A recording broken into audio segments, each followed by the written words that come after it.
but what Alex didn't tell you, only 6 of those passes traveled 10 yards or more down the field. She didn't tell you that. And so the touchdown he threw, but if you throw one touchdown for your team and then throw one for the other team, that cancels out. I mean, so even on the, they got 3 points on the drive that Jalen Smith returned the interception down to, the 3-yard line. The team had, you know what? Now that I think about it, I'm up here talking about it. The more I talked about it, I done talked myself into giving him an F. He flunked. Yep, flunked. Because now that I think about it, Skip, when you think about it, Skip, he threw a touchdown for the team. He threw a touchdown for the other team. So we had 0-0. He had 4 first downs and 7 drives in the second half. And no drives had more than 1 first down. What I'm supposed to do with that? And I keep telling you, Andy Dalton won 50 games in his first 5 years, and he went to the Pro Bowl. This is what we know about Andy Dalton.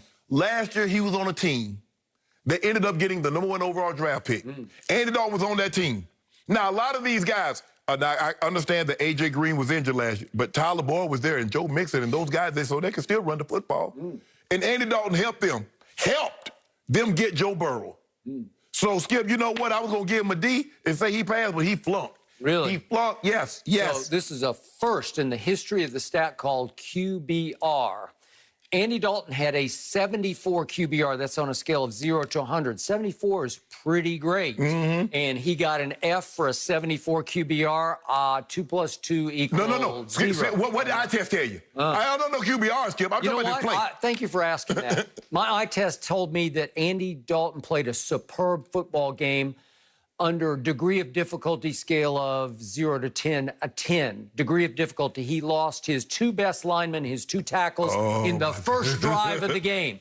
He had 2 undrafted kids, 1 first year, 1 second year, playing the tackles against a Washington front loaded with first-round picks that will come after you. Chase Young was the 2nd overall pick in the draft, and here he came.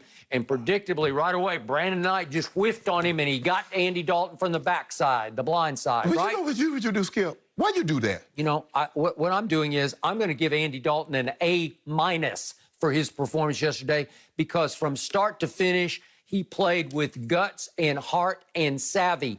In that first drive, even after he lost Cam Irving, his left tackle, it's 3rd and 11, and what does Andy Dalton do? He took off right down the middle of that Washington defense, and he ran for 11 yards because he can move a little bit. He's no Tom Brady. He can actually get out and run it. You get it, man. So, first of all, Skip. And by the way, you want to talk about a thing of beauty? That 54-yard touchdown throw to Amari Cooper, if we could see that quickly, it was just, you want to talk about dropping a dime? He beat Darby. I'm trying to figure out how Darby... what a throw. He got an F for that. This man gave him an F, and he executed that throw. And then could we see the throw to CeeDee Lamb that would have tied the game at 20-all? 20-20. That's to Amari. Look at this. That's a rocket shot. Hit him right in the hands. That ties the game going to the 4th quarter. You know, 2020 has been a jinx year for all of us, and I guess that score was a jinx score for CeeDee Lamb because it hit him right in the hands. 2020, no. You're going to talk about, you talk about the throw. You gave him an F for those throws? Yes, but Darby was in a bail technique. Yep. How you get beat on, how you get beat deep on bail? Okay, but you got to hit him right in the hands, and he dropped it right down the chimney. Okay, Skip. It was a throw of throws. Skip. Woo.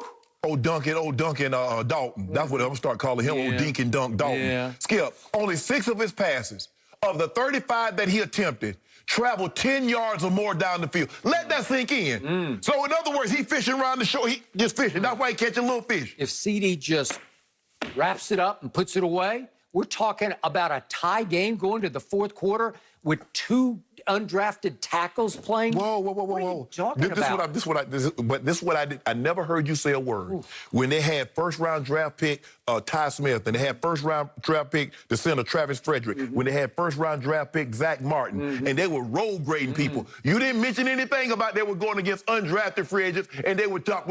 But now, all of a sudden, the roles are reversed. Andy Dalton, 74 QBR. Alex Smith, 22 QBR. He just nuked him in QBR. And you know what Andy Dalton proved once and for all? What he proved? He is easily the best quarterback in the NFC East. It's not even close. Wait, why he keep losing? You want Carson Wentz? Why he keep losing? Give it to him, Wentz. Why does he keep losing? Well, he didn't lose at Minnesota, and he wouldn't have lost yesterday if he'd had his 2 tackles. So in other words, how many games has he won? You gave him an F? How many? Yes, I had him at a D. I'm embarrassed. Backer Jalen Smith got an interception and looked like he was about to take it to the house before Washington receiver Terry McLaurin came from nowhere to make a shoestring tackle. The defense would end up holding Dallas to just a field goal.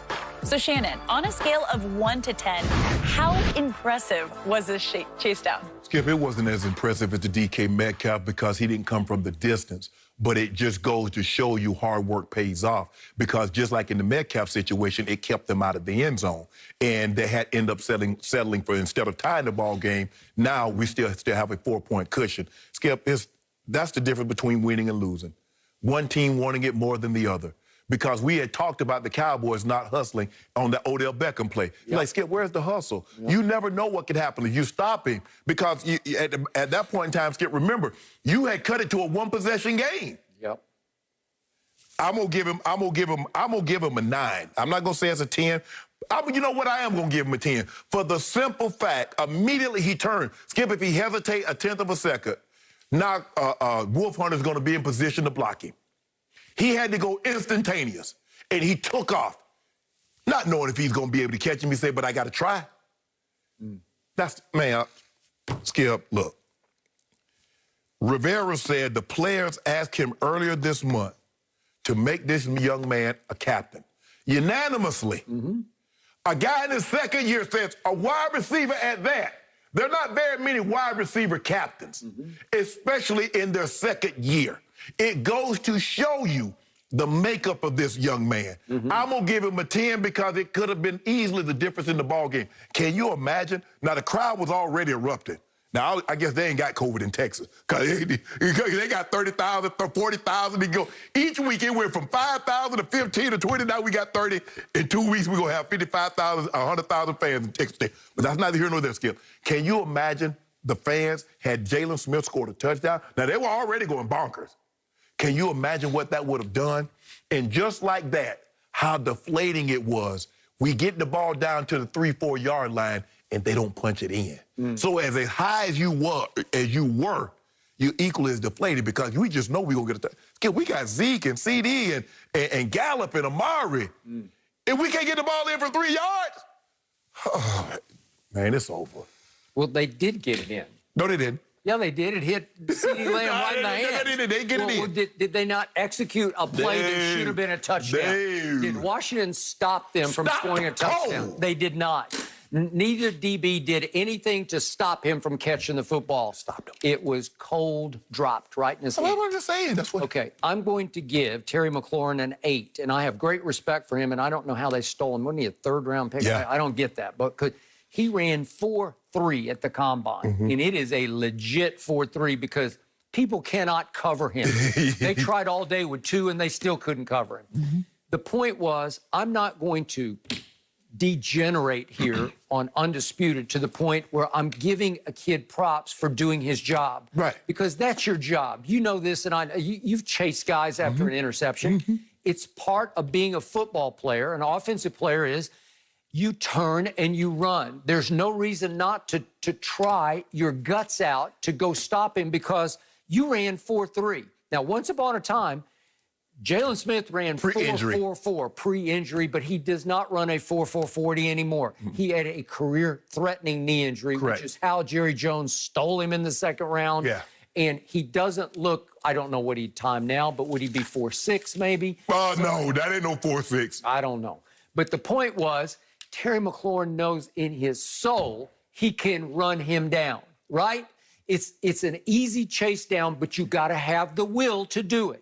You can't be too cool for that school. Right. You know, you can't say, oh, God, that's a bad break. Yeah, it was a bad break, right. but you can undercut it. You can cancel it just by doing your job. But use your talent, to chase him But down. how many times have we seen guys not do their job?